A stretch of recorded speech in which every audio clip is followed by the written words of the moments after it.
kuasa. Kami boleh menjalani hari-hari kami. Demikian juga dengan setiap anak-anakmu boleh menerima kebenaran ini, baik lewat firman Allah dan lewat apa yang hamba sampaikan, menjadi kekuatan dan penghiburan bagi kami setiap hari. Dalam nama Tuhan Yesus Kristus kami berdoa, haleluya, amin. Udah sampai mana kita? Iya, pasal berapa? 9 ayat 32. Petrus menyembuhkan Eneas dan membangkitkan Dorcas. Kita baca bersama-sama firman Tuhan. Pada waktu itu Petrus berjalan keliling mengadakan kunjungan kemana-mana. Dalam perjalanan itu ia singgah juga kepada orang-orang kudus yang di Lida. Di situ didapatinya seorang bernama Eneas yang telah 8 tahun terbaring di tempat tidur karena lumpuh. Kata Petrus kepadanya, Eneas, Yesus Kristus menyembuhkan engkau. Bangunlah dan bereskanlah tempat tidurmu. Seketika itu juga bangunlah orang itu. Semua penduduk Lydia dan Saron melihat dia, lalu mereka berbalik kepada Tuhan.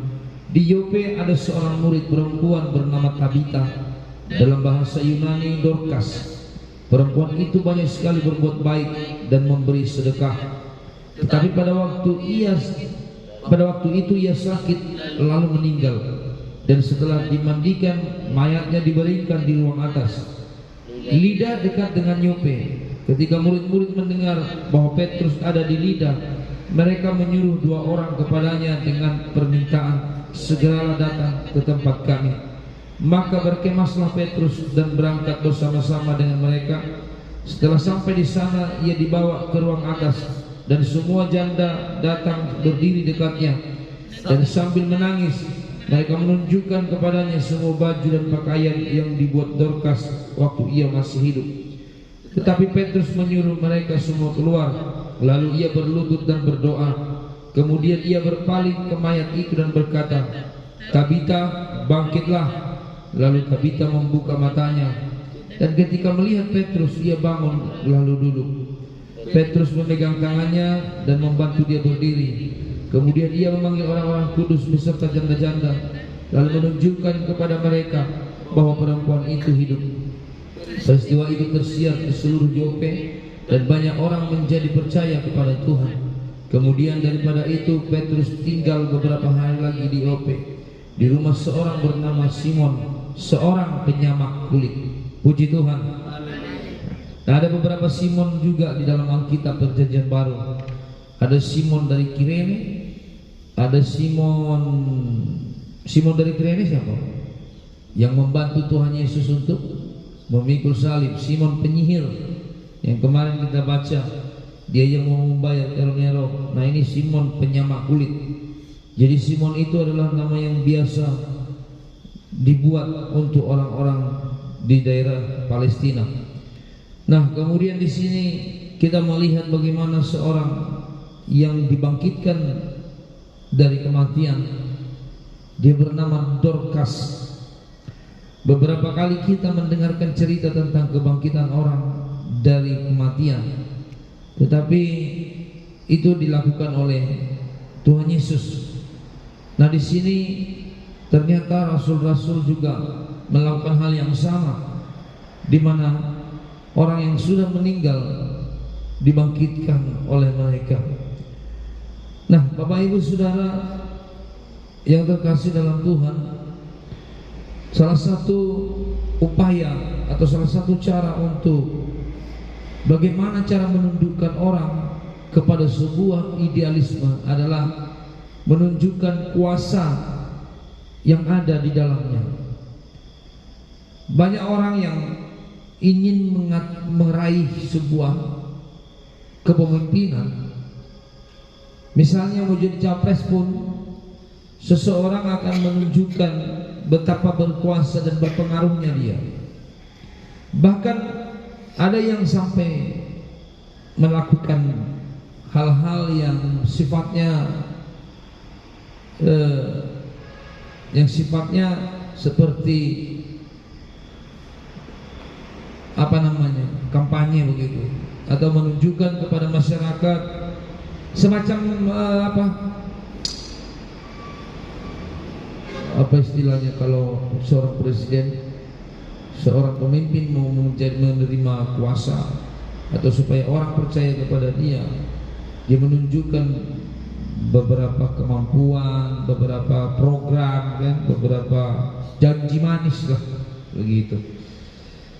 Tetapi di sini Tuhan ingin menunjukkan kepada orang-orang di daerah itu, mulai dari Yope sampai Lida tadi, kita sudah melihat ternyata ini adalah sebuah desa mungkin yang saling berdekatan, dan ada sesuatu yang kita kenal dengan orang ini. Apa itu? Ternyata Enaus adalah orang percaya ataupun mungkin orang yang tidak percaya, yang dibangkitkan oleh Tuhan melalui Petrus. Perhatikan kata Petrus kepadanya, Eneas, Yesus Kristus menyembuhkan engkau, bangunlah dan bereskanlah tempat tidurmu. Seketika itu juga bangunlah orang itu. Selalu kita tahu bahwa supaya tersiar nama siapa? Nama Kristus.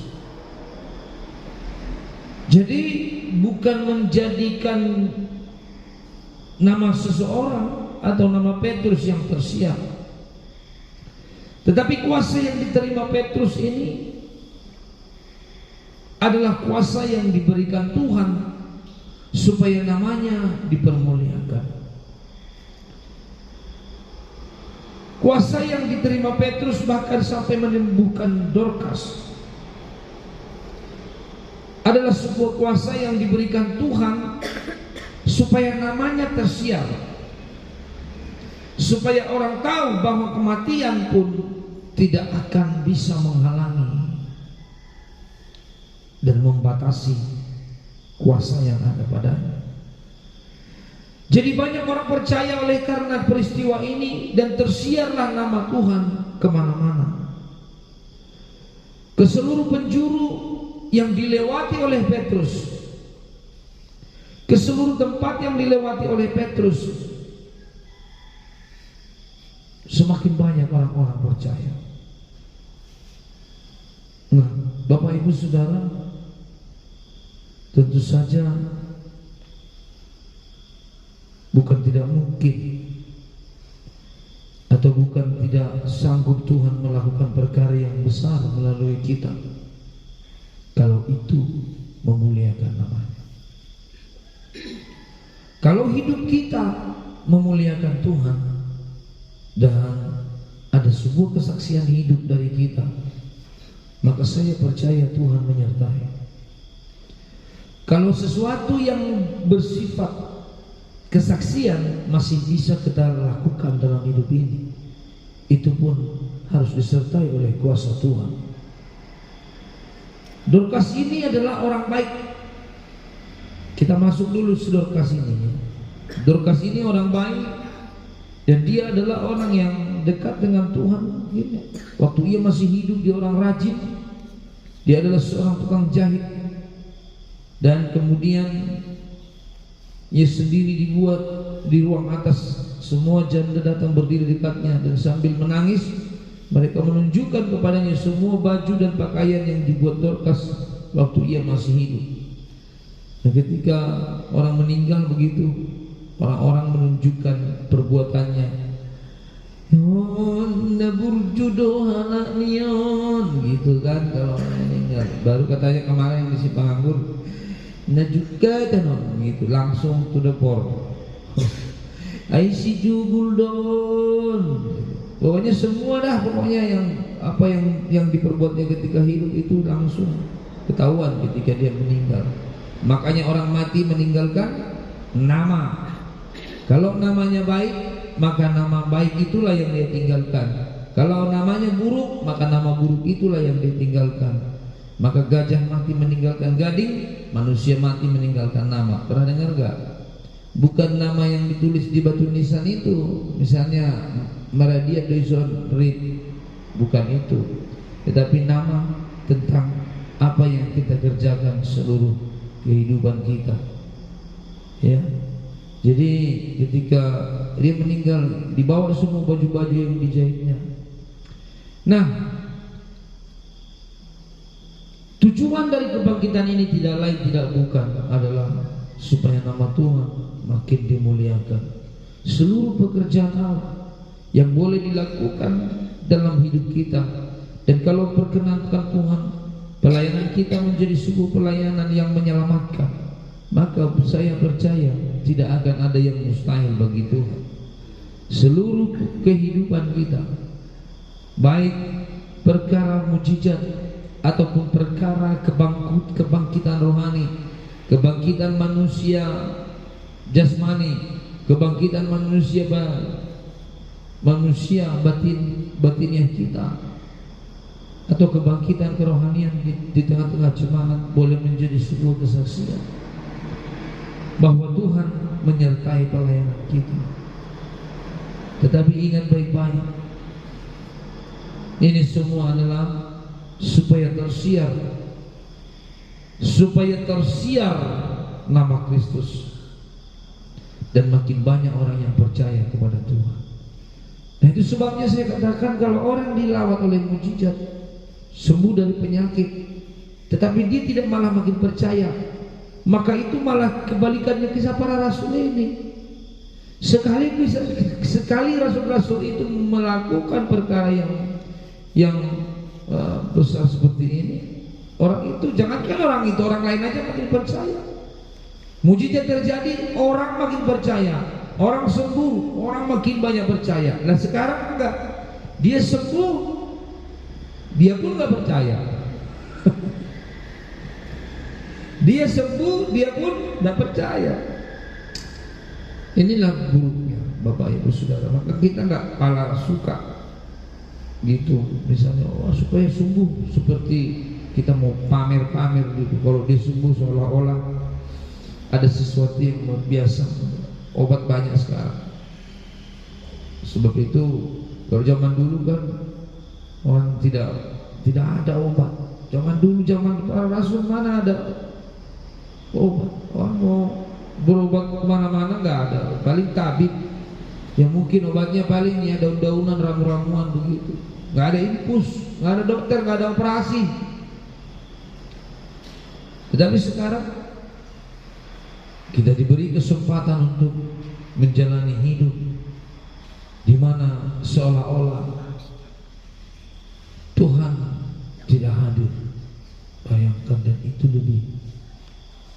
lebih menyenangkan. Kita diberi kesempatan untuk hidup di mana seolah-olah Tuhan tidak ada. Kadang-kadang kita berdoa esok. Kadang-kadang kita berdoa sepertinya Tuhan gak dengar. Kadang-kadang kita meminta sepertinya Tuhan cuek saja sama kita.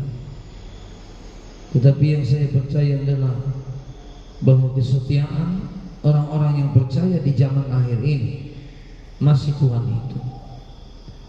Tuhan masih mau mendengarkan orang-orang yang setia di jalannya. Dan ingat baik-baik, setiap firman yang disampaikan kepada kita itu membentuk sebuah pikiran, itu membentuk sebuah konsep, yaitu konsep Kristus.